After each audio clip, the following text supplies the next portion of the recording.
Lee, it's such an honor to have you here. I'd never met you before. You're my first guest ever from New Zealand.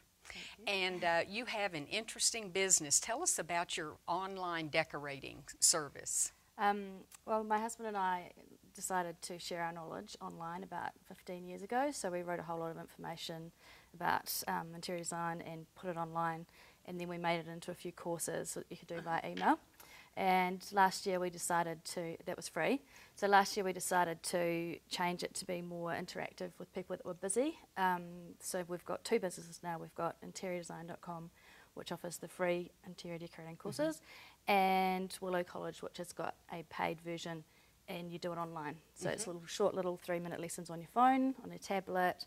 You're having a coffee, you can sit down and you can quickly do a lesson, and yeah, so just two different formats, but teaching similar information. Yeah. Well, I took the free course, and it really, there's a wealth of information there. Yeah. I've always been interested in interior design, and I've had other guests on, of course, and you do an excellent job, by the way. It's very fun to read.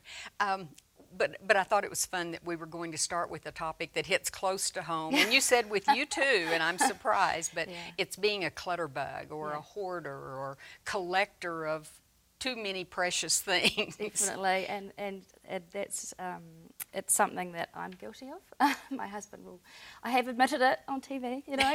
I do like to keep things. I get sentimental about things, and lately I've had to learn how to do this, so I thought I would share it because it's it's common. It's really common. It happens to everyone, and let's face it, we all do have things that we get attached to, and it does start to overwhelm your lives. And I know I just hate dusting. Oh, I hate it.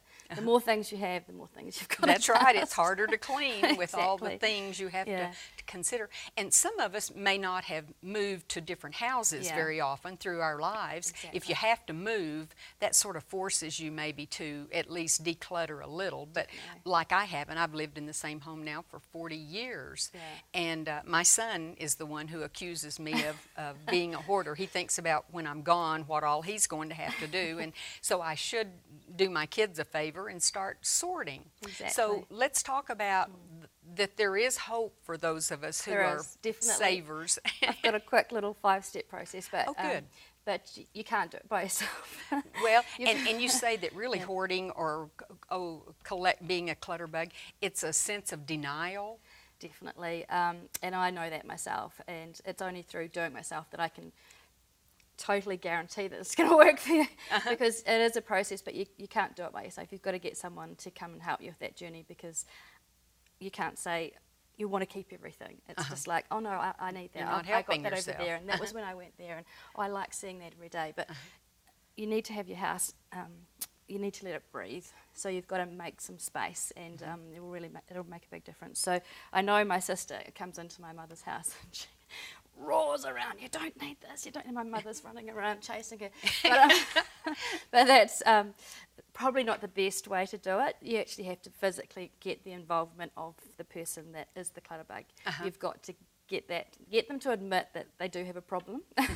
And be willing to make the change. And make them part of the journey. They actually have to engage and physically take responsibility for it, because it's their home, it's their space, and they won't know themselves once they've done it. It makes a huge difference. And they'll be, hopefully, we'll call, I noticed in your notes you sent me, you called this person a friend. Yeah.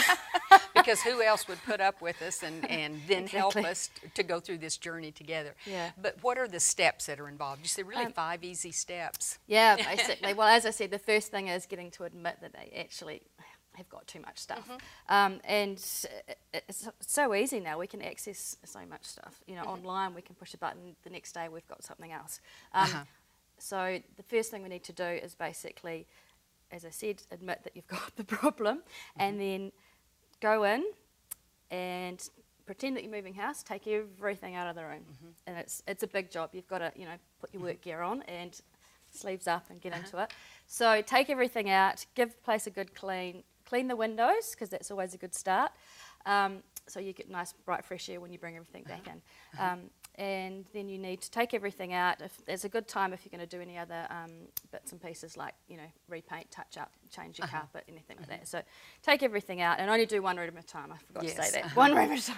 Otherwise it's going to be all too overwhelming for them. So do one room at a time, take everything out as if you're going to move house. Put it in boxes, take it out, clear the place, and then you can start from scratch. So the next thing that you need to do is start bringing things back in. So you want to think about what you big things, what you actually need in the space. You know, so if it's a living room, you're going to need your couch, a few chairs, coffee tables. Sometimes you might have an entertainment unit or some storage bookcases, things like that. Depends on the room. Yeah. So bring it back, but before you bring it back, think about: do I actually need this?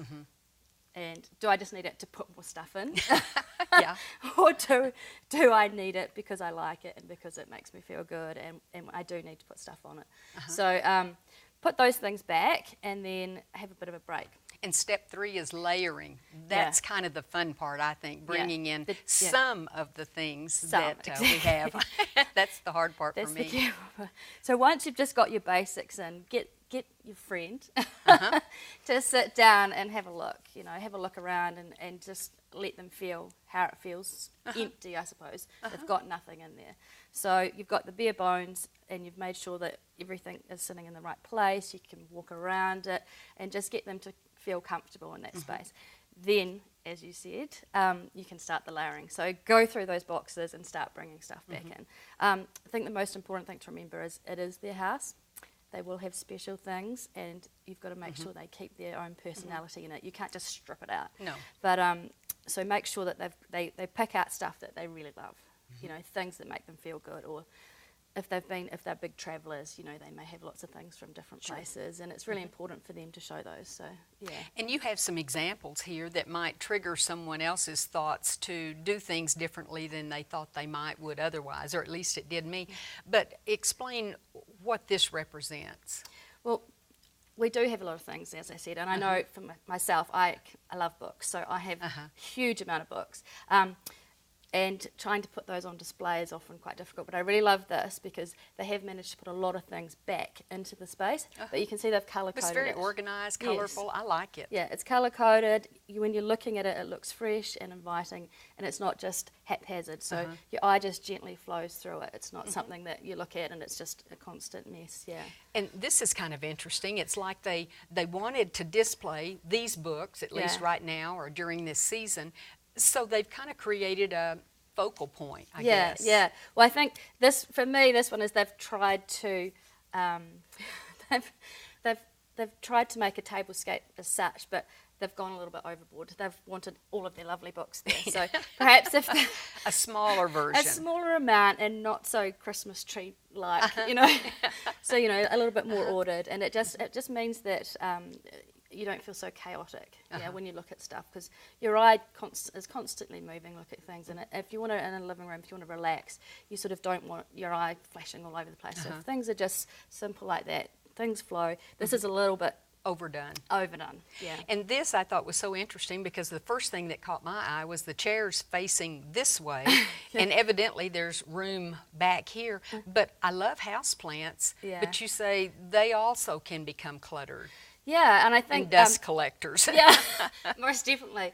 I remember these types of plants from when I was a child, and they're all sort of coming back in. Foliage is big inside as we go green again. I think with this example, you can see there are just too many, and they're not in any particular order. Multiples of 3 work well, 3 things like 3 books or...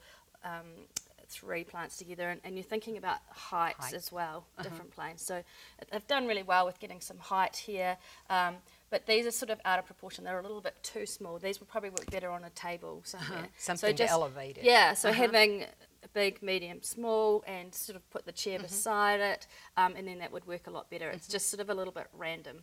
So it's just curating that space, I suppose, afterwards. And I don't know if you like this or not. To me, it looks like it's lacking something, but that's because I'm used to more of stuff. Yeah.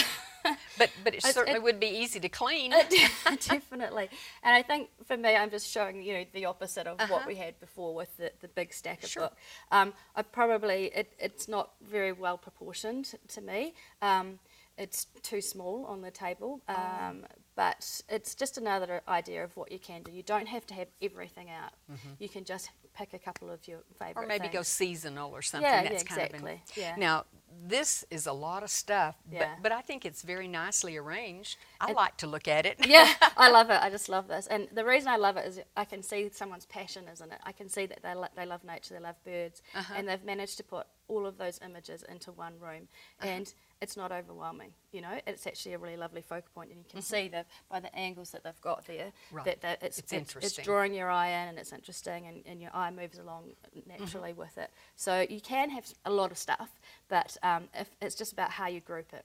Yeah. Well, and this shows you can still have that favorite old Yeah. skate that maybe your great-great-grandmother had, Exactly. and then another piece, so you can display things and still have quite a few things on there, but it's not cluttered at all. Exactly. It's just a matter of, as I said, it's like being a museum curator. Oh, you just choose out the pieces that are really special and then group them together. And as you said before, it could be seasonal. So, you know, summer you might want to have, you know, things a little bit fresher. Winter, more homely things that when you knuckle down and snuggle down, and, you know, a few more rugs and things lying around. So yeah, but this is, I think, is a great example of just showing some of those probably treasures that have been handed down and you know, are precious to you. Yeah. And we have lots of others that we could talk about, but I think you've made such good points that we need to have a good friend that we can trust to help us and maybe tell us things we don't want to hear. Exactly. And I'm sure there's a lot of camaraderie that's developed during this process, and hopefully you're still friends at the end of it. Yeah. So that's the other thing that you've got to learn to stop. The friend has to say, whoa, put the brakes on and say, like, I think we've got enough now. Yeah. That's good advice. Yeah. Well, thank you, Lee. I've learned some things I need to put to practice for sure. Thank you very much. No problem. It's been great being here.